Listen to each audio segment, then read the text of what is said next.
This is an Old Gamer Rants, Episode 8, for the weeks of April 9th, 2017. NVIDIA angers fans. Mad Catz goes bye-bye. Luckey leaves Oculus. G2A in deep. And other stories. Hello there, gamers! Welcome back to Gamers Bay's bi-weekly news program. You know the drill. We take 5 interesting news stories and I comment on them, and I have a special comment at the end on one final news item. Keith Olbermann style. I missed that show. But you know the drill. We can't cover all the news that comes out, and there was a lot of news these past 2 weeks in the gaming industry. Can't cover everything. So if there was a news item that you did not see on this show, comment about it in the comments below. Let us know what it is. Let's talk about it. And don't forget to also talk to us on the thread in Gamers Bay on Google+, where you'll be able to join into the conversation there as well. So, this has been an interesting 2 weeks of news. Let's get into it. NVIDIA. What are we going to do with you, NVIDIA? NVIDIA, for those of the 3 of you who probably don't know, NVIDIA is a graphics card manufacturer for PCs. They are the company that makes the system on a chip, the Tegra chip for the Nintendo Switch. Well, they've released a new graphics card, and they have really torqued off their fan base. Why? Well, they already have a graphics card called the Titan X. Actually, they have 2 Titan X's. There's an older generation Titan X on an older generation GPU, and then there's a new Titan X on the new 1000 series GPU, the latest series that they just recently came out with. And then they also recently came out with the 1080 Ti, which is 1080 Titan. And now they come out with Titan X little p. And everybody and their monkey's uncle, brother's uncle, whatever the saying is, has been calling the Titan X that came out on the Pascal, GPU architecture, the Titan XP, or Titan X Pascal. And now they come out with this, and it's even more powerful than, it's an even more powerful card than the previous one that they just released. Thing is, they just released the 1080 Ti, and then they released this one, and that is why their fans are so ticked off. They're really mad at NVIDIA. Well, this thing is currently the reigning champion, the most powerful graphics card out there. It has 3,840 CUDA cores, and CUDA is NVIDIA's technology for doing computations and applications like Photoshop, Adobe Premiere, and scientific applications, and it can also be used to do physics in games. And these same cores also do the graphics in games. It runs at a boost clock of 1,582 megahertz, has a memory speed of 11.4 gigabits per second. Standard memory has 12 gigs of GDDR5X memory, not the high-speed memory that some of the AMD cards have started shipping with. Memory interface width is a 384-bit, so a wider memory interface means more data can be pushed through. Memory bandwidth is 547.7 gigabytes a second. That's where that wide memory interface comes in. So it's a powerful card. Currently the most powerful in the market. And it's the most expensive. It's clocking out around about $1,200. So you're paying through the nose for this thing. And that's what's got a lot of Nvidia fans really torqued, is that their cards are uber expensive, while AMD has been coming out with some actually pretty decent graphics cards recently, Radeon cards, that are not uber expensive. The RX 480 may not be as powerful as the 1080. The RX 480, Radeon RX 480 may not be as powerful as the, GTX 1080, GGX 1080 Ti, or the Titan X or Titan XP, the little p, may not be as powerful. But if you can't afford a $700 to $1,000 graphics card, and you want something that can do 1080p at 60 frames per second, or even 4K at close to 60 frames per second, or if you want something that can do VR at decent frame rates, then get yourself an RX 480, because it's inexpensive. You can get the 8 gig RX 480 for about $300, as compared to an Nvidia card, which will roughly cost you about $500 to $1,000. So if you can't afford a uber powerful graphics card, there are options, and you're not sacrificing a whole lot, because the games will still run decently well. You won't get, nosebleed frame rates, but you'll still get good frame rates. 60 frames per second is in that sweet spot of where the game is smooth and you don't get input lag. About 30 frames per second is when you start getting input lag, and that's why you should not game at 30 frames per second. That's why the excuse that game developers on game consoles give, saying 30 frames per second is more cinematic, is a bunch of BS. Moving on. Well, looks like Oculus is unlucky. Actually, they are less Palmer lucky. Their founder, CEO, has left Facebook. Now, Facebook has a policy that they do not talk about what happens inside the company.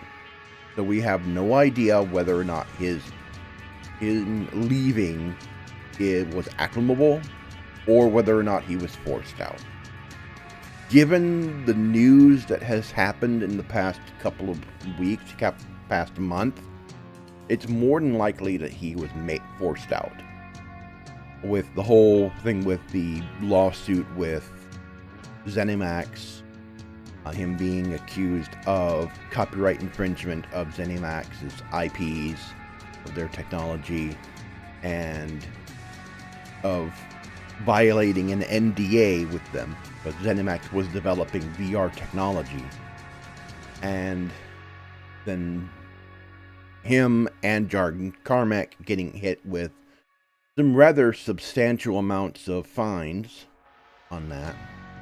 $500 million, which likely came out of Oculus. And Oculus is not doing that well to begin with. The company is having a hard time to begin with. And then this happens.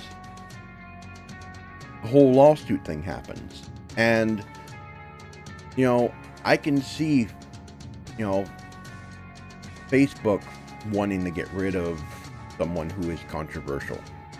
Someone whom the gaming community may not entirely trust. I could see that happening.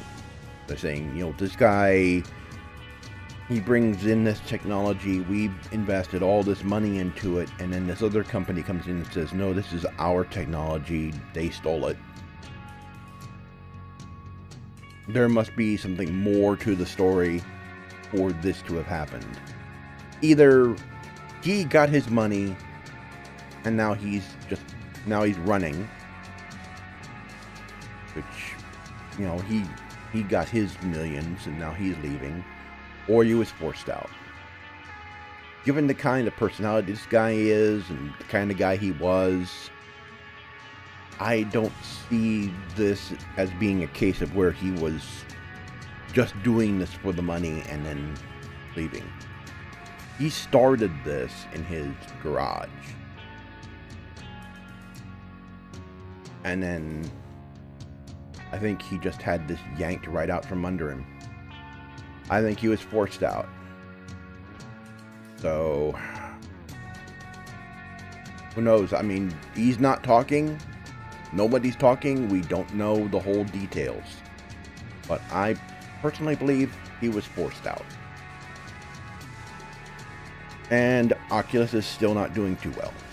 HTC's Vive is actually doing a lot better. And the PlayStation VR is doing better. And there's going to be even more competition in the VR space coming soon with other headsets that support Steam VR. You know, a whole variety of different headsets that support Steam VR. So Oculus is going to be facing a lot of competition. And, you know, the Steam VR technology is a little superior. So we'll see what happens to Oculus from here on. Now, VR is still a very new technology. It's still very early. It's too soon to say that it's going to fail. Still too soon.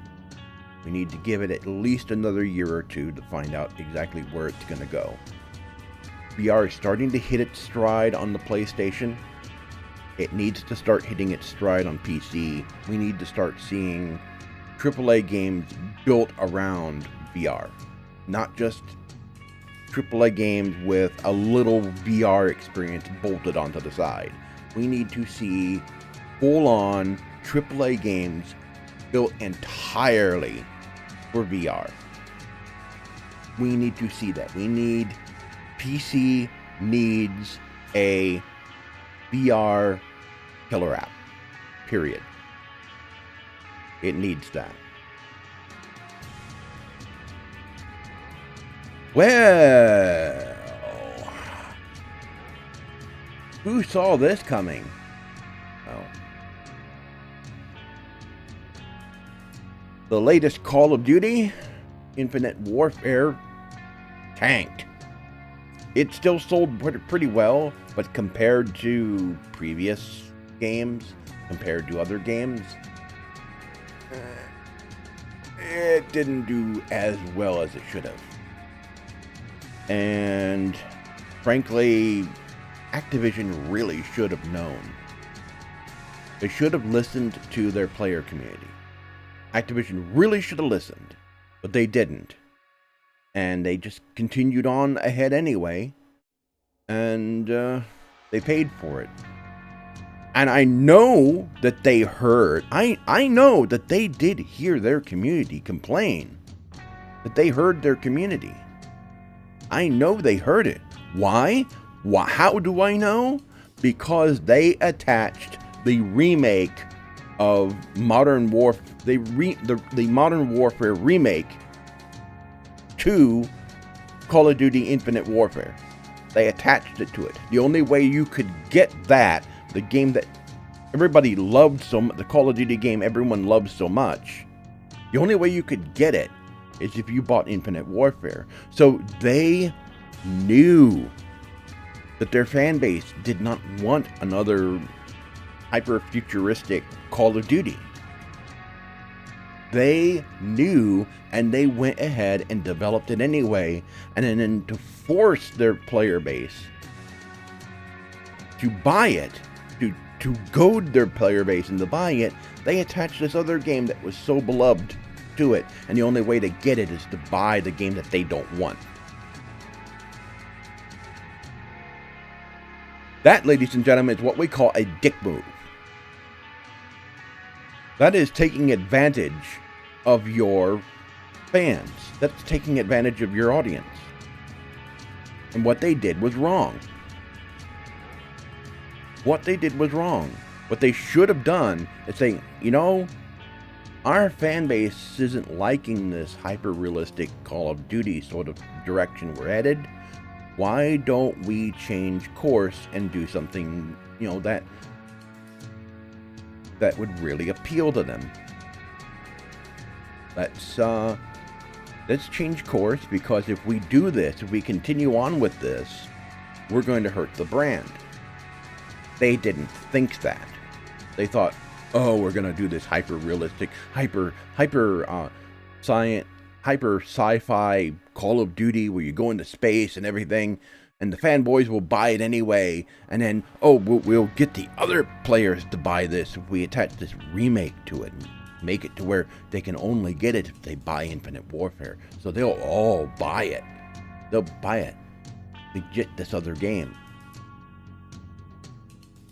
That's essentially what they did. And it's what we call a dick move, and it was wrong. You can't argue for it. You can't argue for it. You can't argue in favor of what they did.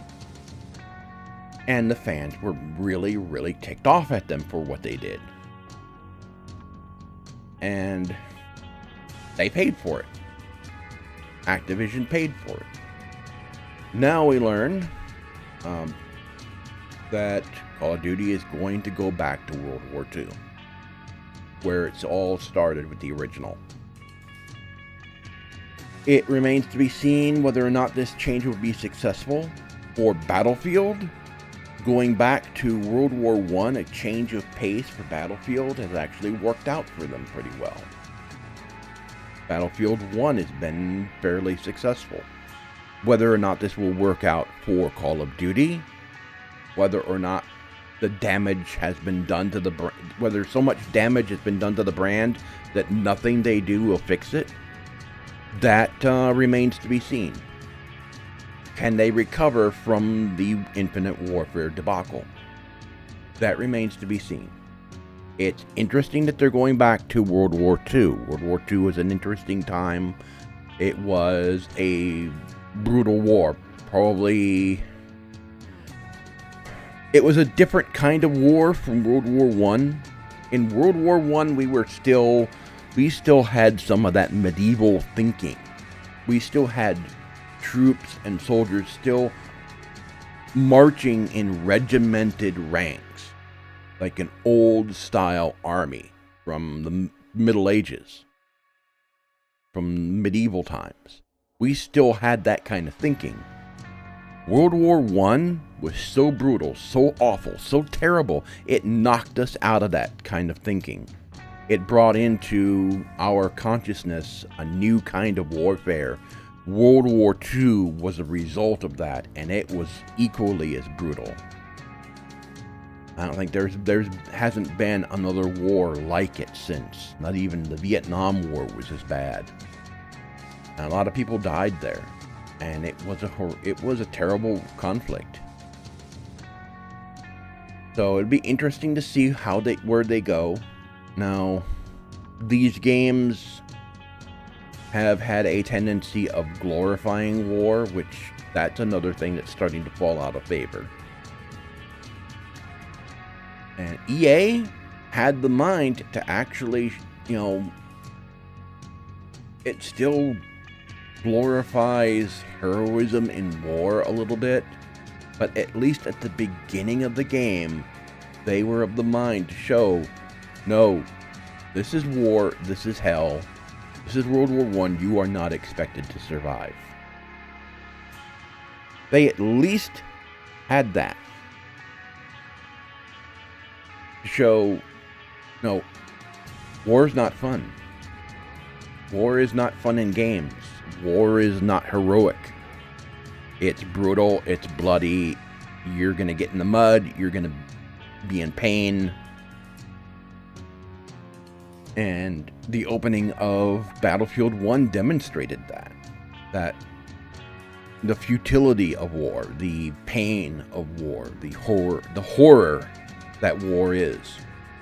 And it would be interesting to see if Activision goes that route with Call of Duty World War II, because World War II was just as terrible. Especially if they depict the D-Day landing in Normandy. That was, if you ever watched movies like Saving Private Ryan, that's pretty much what it was like, but worse. So it'd be interesting to see exactly where they take this, how they handle it. This could either end up breaking the franchise for good, or it could save it. We still don't know. We still don't have many details on the game. All we know is that they're going to World War II. So we will see. Does Activision have the chutzpah? Do they have the gonads to take Call of Duty back to World War II and revitalize the series? Are they willing and capable of doing this?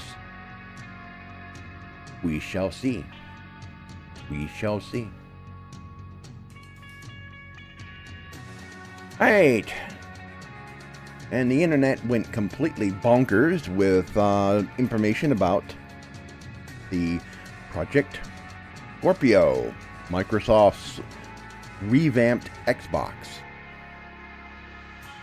And, of course, the fanboy war sparked. This is information that came from Digital Foundry, which is part of Eurogamer. And so, this is supposed to be legitimate. Well, we have not had any information directly from Microsoft yet. So I'm still taking this information with a little bit of a grain of salt. Because this came from Eurogamer, which have been known to be wrong on occasions. So, still, this is most likely legit. But, again, I'm going to wait until Microsoft has an event to give us details. And that event should come during or before E3. Probably before. They've historically had an event before E3 to talk about their latest consoles and latest innovations with their consoles. So we shall see what happens. But right now, Gaming News is considering this as legitimate information. Until we get more information, this is probably legitimate. But here's the specs of Xbox Scorpio thus far. It has 8 custom x86 cores clocked at 2.3 gigahertz. No word on whether or not these are Jaguar cores, the current architecture, or these are Ryzen. No word yet. I've seen conflicting information, but I haven't seen any actual definitive information if these are Jaguar or Ryzen cores. No information there. 40 customized compute units at 1172 megahertz for the GPU. 12 gigabytes of GDDR5 memory. They're going from DDR4 to GDDR5. So they're using the same memory that the PlayStation 4 uses. And they're using 12 gigs of it. So they're upping the memory a little bit to 12 gig. They have a memory bandwidth of 326 gigabytes a second, which is pretty decent. They have a 1 terabyte hard drive, which finally shipping with a 1 terabyte drive, and it has a 4K UHD Blu-ray drive, which even Sony's machine, and Sony is the arbiter of Blu-ray, and they don't even have 4K Blu-ray in their PlayStation 4, not even in the PlayStation 4 Pro, and they handled that spec. and they didn't include it. So the Xbox One, Xbox Scorpio will be the only machine where only console where you can actually play 4K Blu-rays. You can't play it on the PlayStation. But anyway, these specs are good. Now, whether or not they can actually, push 4K graphics in native 4K games to native 4K, that remains to be seen. It's possible they may be able to do it. It's possible that they may get close to 4K and just upscale, just like the PlayStation 4 Pro does. Pro can't do native 4K, not for all games, though most games are upscaled. So it remains to be seen exactly how good this will be. We'll get more details, as I said, hopefully just before or during E3. Now, Microsoft's, waited a while after the PlayStation 4 Pro came out to finally release this thing. It's coming at the end of the year, so we'll find out come E3. We should have definite information from them come E3 of the actual specs. These may be the actual specs. Digital Foundry was invited to Microsoft to talk about Scorpio, so these may be legit. We will learn more very soon. In June, E3 happens, so we'll learn more then. So it's interesting to see. I'd like some more clarification about that CPU, whether or not it's still Jaguar, the current architecture that's being used on the Xbox One and PlayStation, or if it's something new, if it is something based on Ryzen. I'm curious to find out. And gaming peripheral Mad Catz is now gone as of this show. They filed for Chapter 7 bankruptcy, which means that they're liquidating the company. If they filed for Chapter 11, it means that they want to restructure and try and stay alive. Chapter 7 means, no, we're shutting our doors. We're liquidating everything. Basically, they're liquidating everything to pay off their debtors and closing the company down. So, Mad Catz, as of this show now, is no more. They're gone. They filed it about roughly 2 weeks ago, and then this past week, shut down, gone.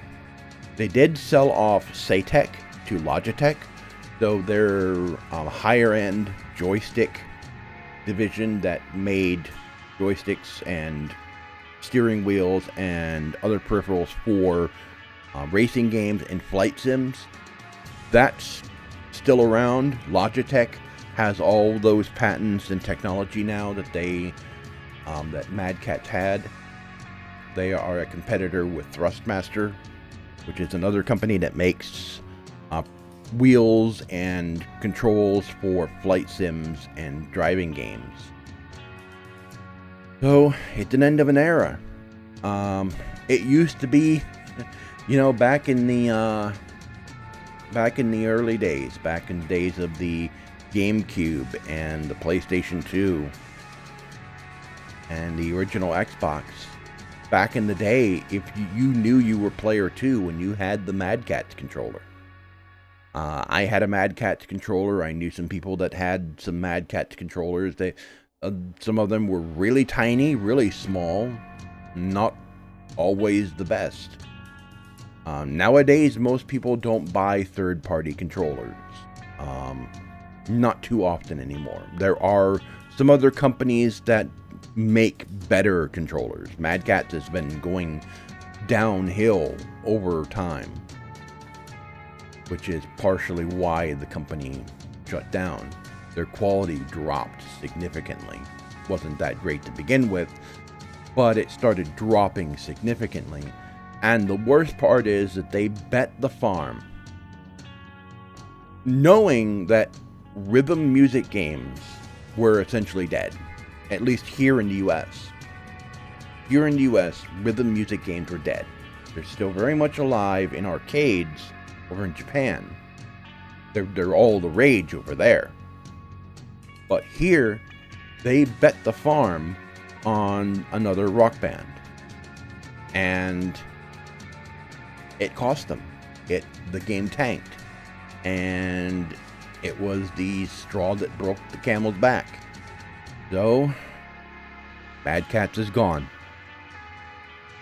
Now, there are other manufacturers that are coming in and taking their place, that are making controllers, that are making, their own controllers that are compatible with the accessories for the Pro controller, for the consoles, that are much less expensive.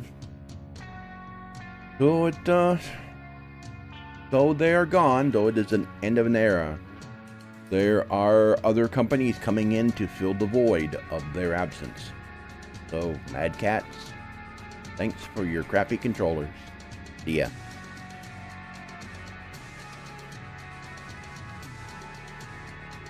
Oh boy.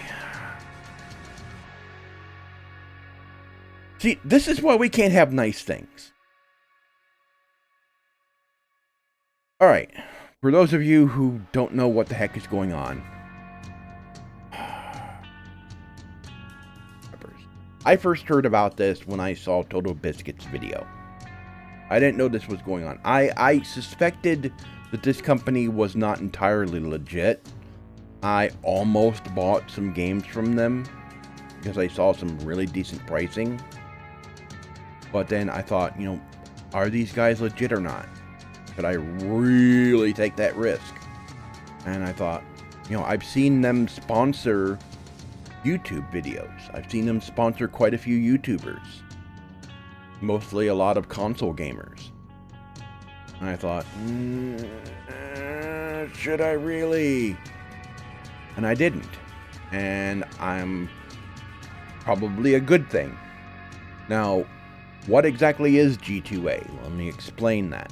G2A is a company where resellers can come in with a bunch of game keys and sell them for PC and other game systems. You take the game keys and you sell them. And a lot of the game keys that are being sold, a lot of the Steam keys that are being sold are stolen. They're not legitimate keys. Now, you can buy legitimate keys. There are legitimate companies where you can go and you can buy, you put down a certain amount of money to get 500 keys for Steam or for the game consoles, and then you can resell them on your website, or you can resell them on G2A, what a lot of people were doing, and it brings in a lot of money. And G2A had, really good pricing on some of these games. You could get some of these games on steep discount. Thing is, a lot of these keys were being acquired on stolen credit cards and then put up on sale. And a lot of the keys were bogus. And G2A didn't do much about it. They offered insurance, which you had to pay for. You had to subscribe for, and it's difficult to unsubscribe from it. They offered insurance against buying stolen keys. And they were pretty much complacent in all of this. They were pretty much complacent. So, everything comes to a head when Gearbox makes the Bulletstorm, their new remastered Bulletstorm game. And they were going to release a special edition through G2A. They had this whole deal set up and Total Biscuit did his video. He sent tons of information to Gearbox. A couple of years worth of evidence that he has compiled against the company for all the stuff that's been going on with them. Stolen accounts, stolen credit cards, keys being bogus, all that information. He's been collecting that for a long time, and he sent that to them. And then Gearbox came back. Gearbox, before getting into bed with this company, really should have did their homework, because you can find this information out there about complaints about G2A. You can find this information out there, so they really should have done their homework before making a deal with G2A originally. They should have done this already. They went back and they basically gave G2A an ultimatum. They wanted them to make the insurance program free. They wanted it to where people could get refunds. Wanted the purchasing process to be easier, smoother, and a variety of different things, all of which were completely reasonable. All of which are completely reasonable requests. And it remains to be seen whether or not G2A will actually do them. Gearbox has pulled out of their deal with G2A, so it looks like they might have blown off Gearbox. It's too early to tell, but this sort of crap is the world we're in today. It's this sort of crap, and we don't really need this kind of crap, because gaming is under attack enough as it is, with people who still latch on to the fantasy that games make people violent, and then stuff like this happens, and it keeps happening, and it gets into the mainstream media, and they go, oh, look at all these crooks in the gaming industry, look at all these crooks in gaming. And then, sure enough, someone else comes out and starts saying, oh, games make you violent, and they attack games again, and it never stops. It's like every time we seem to win a victory, this crap happens. Then we seem to silence the people that keep perpetuating the myths about video games, saying gamers are borderline serial killers and everything else that's been going on. And then this happened. And we really don't need this kind of crap happening. We really don't. Because gaming is, it's growing into a huge, it's already grown into a huge industry.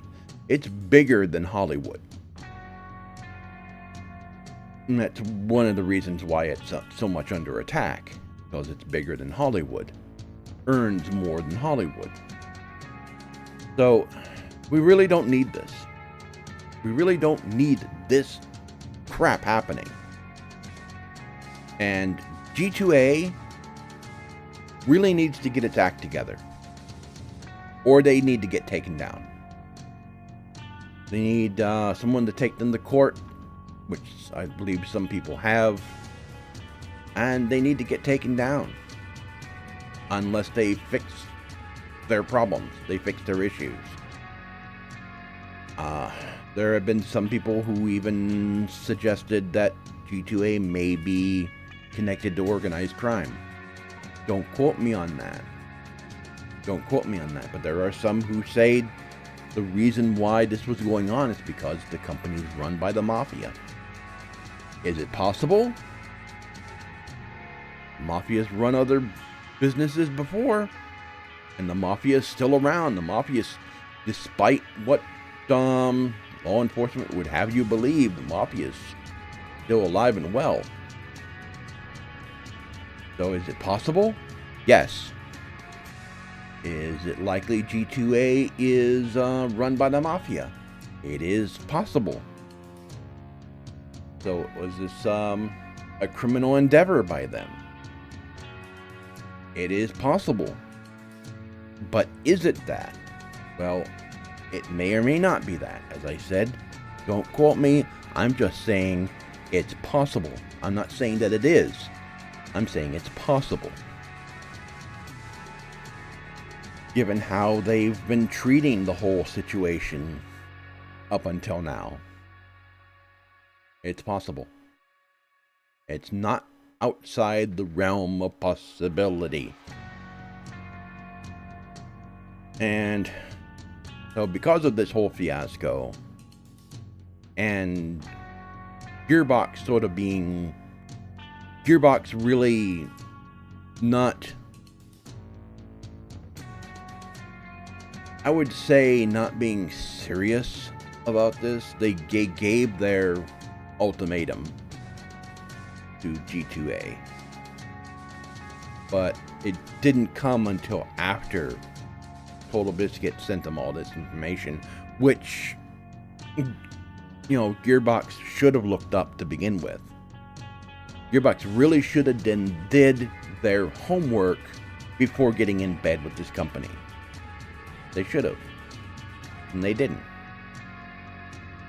So Total Biscuit has boycotted, doing anything with their games so far. I have not seen any new comments from him saying that he's lifting the boycott because of the ultimatum that Gearbox has given.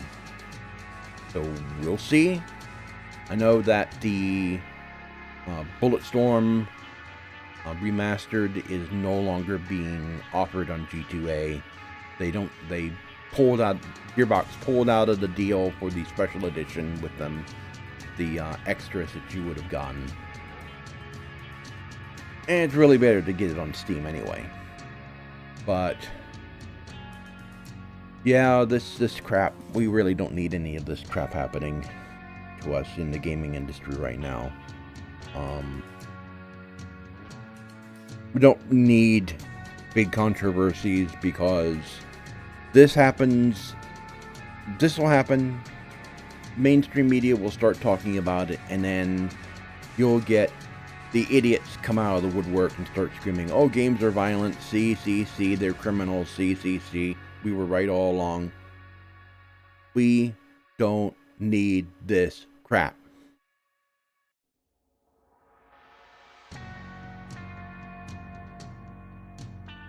And this is a particular news item that I will keep close watch on.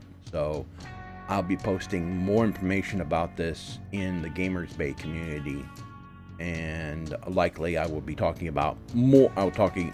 Be talking more about this in future episodes of this show as the news comes out, because this isn't over with. This is only just developing. We will see where it goes from here, whether or not G2A will actually implement the changes that Gearbox has required them to make, whether or not they will actually go through with it or not. So we shall see.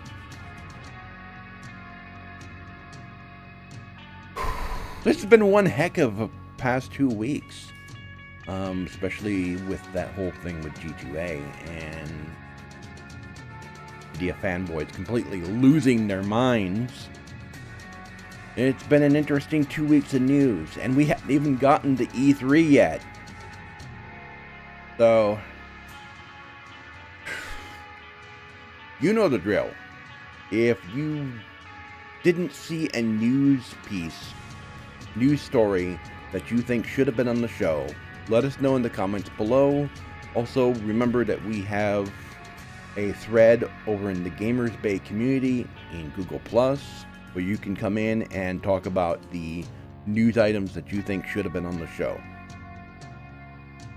And if you have, if there are any news items that you think should be featured on this program, if there are any news items that you think should be featured on this program, remember that you can submit these either via Google Plus to me directly.